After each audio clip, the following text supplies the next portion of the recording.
श्री शिवाय नमस्तुभ्यम। हर हर महादेव। स्वागत है आपका हमारे चैनल वास्तविक जानकारी पर। दोस्तों, आप सभी को पता है कल है फागुन मास के मंगलवार का दिन। अगर आपकी किस्मत आपका साथ नहीं दे रही है, आपके रुके हुए कार्य बन ही नहीं रहे हैं, आपकी किस्मत नहीं चमक रही है, दुर्भाग्य पीछा नहीं छोड़ रहा है, कहीं से धन नहीं आ रहा है, काफी सारी समस्याएं जीवन में बनी हुई है ना, तो इस मंगलवार के दिन एक धतूरा और कपूर वाला उपाय करना मत भूलिएगा। आपके जितने भी रुके हुए काम है वो बन जाएंगे, फूटी से फूटी किस्मत भी चमक उठेगी। पूज्य गुरु जी की कथा से सुनकर के और समझकर के पूरे उपाय को बड़े ही विस्तार से बताऊंगा, परंतु उससे पहले आप सबसे एक छोटी सी प्रार्थना की। जो लोग पहली बार आए हैं, चैनल को सब्सक्राइब जरूर कीजिएगा और वीडियो को लाइक करके देव आदि देव महादेव जी का कोई सा भी प्यारा नाम कमेंट बॉक्स में लिखना मत भूलिएगा। इस पूरे वीडियो में हम लोग 4 महा उपायों के बारे में बात करेंगे जो कि आपके अलग अलग कामना पूर्ति के लिए सिद्ध होंगे। साथ ही साथ एक उपाय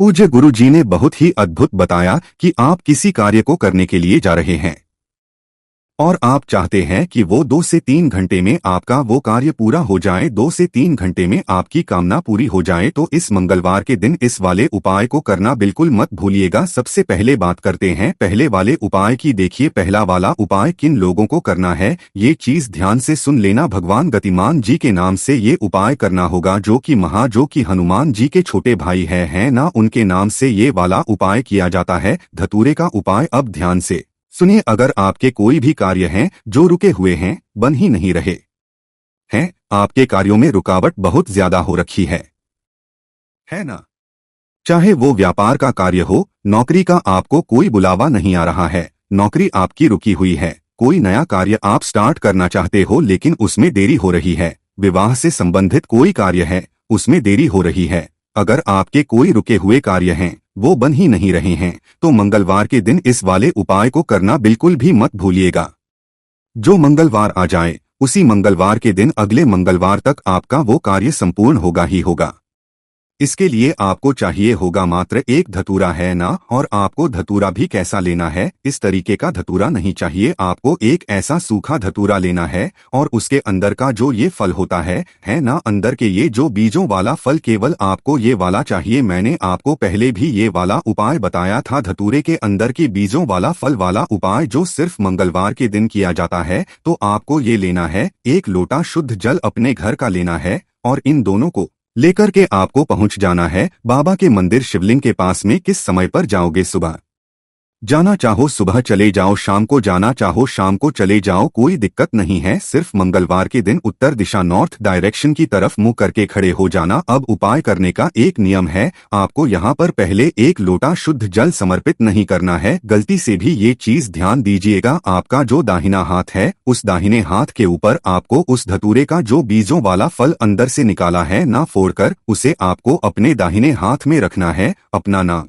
और गोत्र बोल करके, ध्यान रखना, अपना नाम और गोत्र बोल करके आपका जो भी कार्य रुके हुए है उनकी पूर्णता के लिए, उनकी कार्य सिद्धि के लिए जो भी रुकावट पैदा हो रही है उसमें उसकी कामना करते हुए भगवान गतिमान जी के नाम से, किनके नाम से? भगवान गतिमान जी के नाम से आपको ये जो धतूरा है, धतूरे के अंदर का फल शिवलिंग के शीर्ष पर आपको समर्पित कर देना है। उसके पश्चात 1 लोटा शुद्ध जल लेना और इसी धतूरे के ऊपर आपको 1 लोटा शुद्ध जल ओम नमः शिवाय, श्री शिवाय नमः पंचाक्षाक्षी मंत्र या षडाक्षरी मंत्र का स्मरण करते हुए समर्पित कर देना है। जो भी जल बहता बहता जलाधारी से नीचे की तरफ आए, अपने दाहिने हाथ में थोड़ा सा जल लेना, अपने ऊपर छींट लेना और वापस चले जाना। अगले मंगलवार तक आपका वो जो रुका हुआ कार्य है ना, वो वापस लाइन पर आ जाएगा। पूज्य गुरु जी ने निश्चिता दिलाई है, बहुत ही अद्भुत और अचूक उपाय है, जरूर कीजिएगा इस हुए धतूरे का उपाय। अब बात कर लेते हैं दूसरे वाले उपाय की। ये जो दूसरा वाला उपाय है ना, ये किन लोगों को करना है कि बाय द वे आप किसी भी कार्य के लिए जा रहे हैं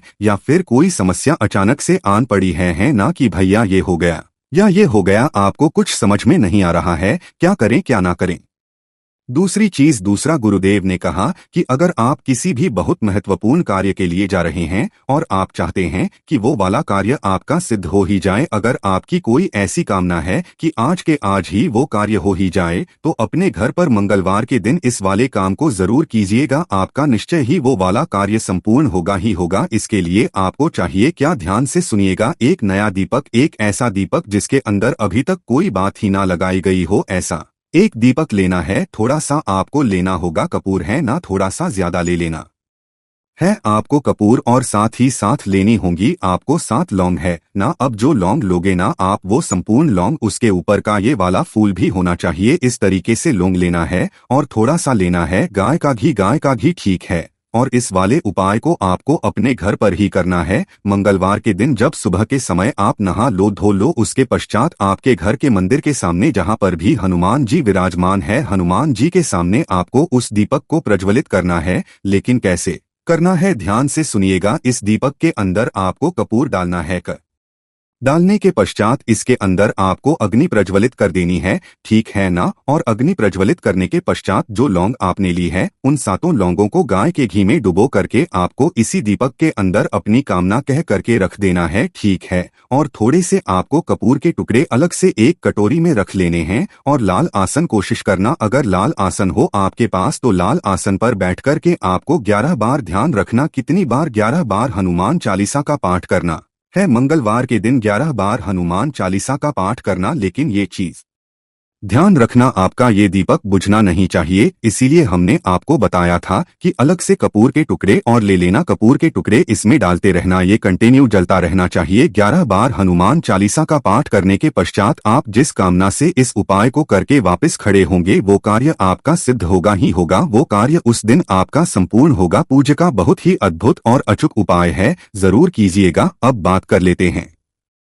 तीसरे वाले उपाय की। ये जो तीसरे वाला उपाय है कि अगर आपके परिवार में कोई व्यक्ति है, कोई विशेष ऐसा है जिसके बहुत पुराना रोग है ना, रोग खत्म होने का नाम नहीं ले रही है, शरीर में काफी सारी बीमारियां उनके घर बनाए रखी है, ना तो सारी की सारी बीमारियां खत्म होगी, पुराने से पुराना रोग जो कष्ट है शरीर में, अगर किसी भी जगह पर दर्द भी होता है ना, जो काफी लंबे समय से चला हुआ आ रहा है, उस मंगलवार के दिन खत्म हो है। ध्यान से सुनिएगा, मात्र आपको लेना होगा एक बेलपत्र जो कहीं से भी खंडित टूटा फूटा ना हो, ये चीज ध्यान रखना। दूसरे नंबर पर आपको चाहिए होगा एक लोटा शुद्ध जल अपने घर का, और साथ ही साथ चाहिए होंगे आपको 2 शमी के पत्ते। कहाँ से तोड़ोगे, इस जगह से तोड़ोगे जो ये गोले में बनाया ये एक शमी का पत्ता, ऐसे आपको 2 शमी पत्र लेने हैं। और थोड़ा सा लेना होगा आपको लाल चंदन, है ना। पूज्य गुरु जी हमेशा कहते हैं कि जब भी आप लाल चंदन ले तो इस तरीके की मुट्ठियां रखा से घिस करके जो चंदन निकलता है वो एकदम पवित्र चंदन होता है। इन सभी को लेकर के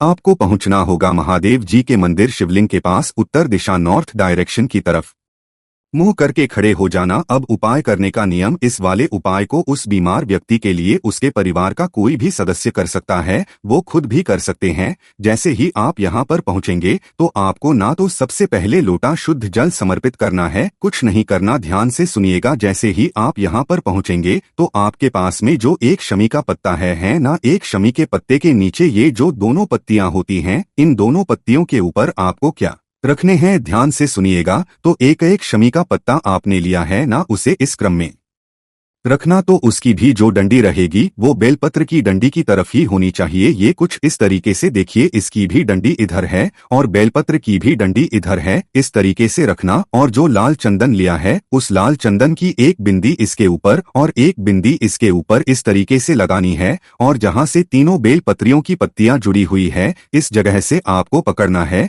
और भगवान शिव की शिवलिंग पर आपको समर्पित करना है। कुछ इस तरीके से कि बीच वाली पत्ती का मुख रहेगा आपकी तरफ और डंडी रहेगी आपसे विपरीत दिशा में। उस व्यक्ति का नाम और गोत्र बोल करके समर्पित कर देना है जिसके रोगों के लिए आप इस उपाय को कर रहे हैं, ठीक है। समर्पित कर देने के पश्चात आपको एक लोटा शुद्ध जल अपने दोनों हाथों में लेना है और नमः शिवाय, श्री शिवाय नमस्ते का स्मरण करते हुए आपको किनके से, भगवान गतिमान के नाम से यहाँ पर जब आप बेलपत्र समर्पित करोगे तब भी भगवान गतिमान का स्मरण करोगे, और एक लोटा शुद्ध जल जब समर्पित करोगे तब भी भगवान गतिमान जी का ही स्मरण करोगे। ये हनुमान जी के छोटे भाई है गतिमान जी, ठीक है। आपको ऐसे समर्पित करना है जो भी जल बहता बहता जलाधारी से नीचे की तरफ आए, थोड़ा सा जल रोकना और उस बीमार व्यक्ति को इसका आचमन करा देना। हफ्ते में किसी भी दिन इस वाले उपाय को एक बार करना स्टार्ट कर दीजिए, ज्यादा से ज्यादा 3 बार। उस व्यक्ति स्वास्थ्य धीरे धीरे करके सुधरने लगेगा। इतना अद्भुत और अचूक उपाय है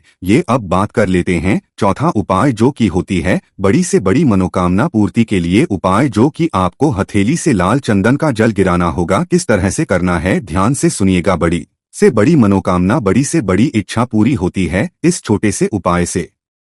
देखिए कैसे करना है। आपको लेना होगा थोड़ा सा लाल चंदन, और लाल चंदन लेने का क्रम पूज्य गुरुजी ने कई बार बताया है। इस घिस करके जो थोड़ा सा चाहे चंदन निकले उसे आपको ले लेना नहीं है, तो आप पिसा हुआ चंदन ले सकते हैं। थोड़ा सा लाल चंदन के साथ में आपको लेना होगा 1 लोटा शुद्ध जल अपने घर का, और जो भी लाल चंदन लिया है ना उसे आपको इसी वाले लोटे के अंदर मिला लेना है। यानी कि लाल चंदन का जल आपको ले लेना है और इसी के साथ लेकर के चले जाना होगा महादेव जी के मंदिर शिवलिंग के पास में। यहाँ पर उत्तर दिशा नॉर्थ डायरेक्शन की तरफ मुंह करके खड़े हो जाना। यहाँ पर खड़े होने के पश्चात दोनों हाथों में आपको उस कलश को पकड़ना है, दोनों हाथों में, और भगवान शिव की शिवलिंग पर आपको समर्पित करना है मंत्र का स्मरण करते हुए। लेकिन यहाँ पर सिर्फ आपको आधा जल समर्पित करना है, केवल आधा जल, और जो बाकी का लाल चंदन का आधा जल है उस आधे जल को लेकर के पास में कहीं पर भी अगर आपके पीपल का पेड़ है तो उस पीपल के पेड़ के पास में जाना, और जो बाकी का आधा जल है ना उसे आपको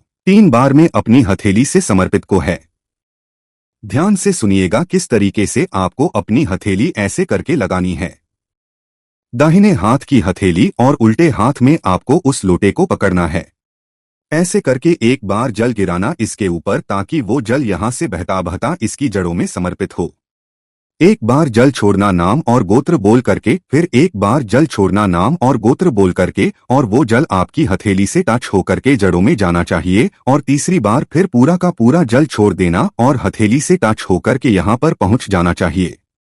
हथेली पर पहले जल है और उसके पश्चात आपकी जड़ों में समर्पित होना है। अपनी कामना कह देना। इस वाली कामना से आपके घर में कभी भी धन संपदा की कमी नहीं होती। उस घर में सदैव माता लक्ष्मी जी का एक अंश विराजमान रहता है। आपकी बड़ी से बड़ी मनोकामना पूर्ति होती है। जब आप इस उपाय को यहाँ पर करेंगे, पिपलेश्वर महादेव जी का स्मरण करेंगे। किनका? पिपलेश्वर महादेव जी के नाम से यहाँ पर आपको स्मरण करना है। पूज्य गुरु जी के ये सभी उपाय बहुत ही ज्यादा खास और विशेष है, जरूर कीजिएगा। श्री शिवाय नमस्तुभ्यम। हर हर महादेव।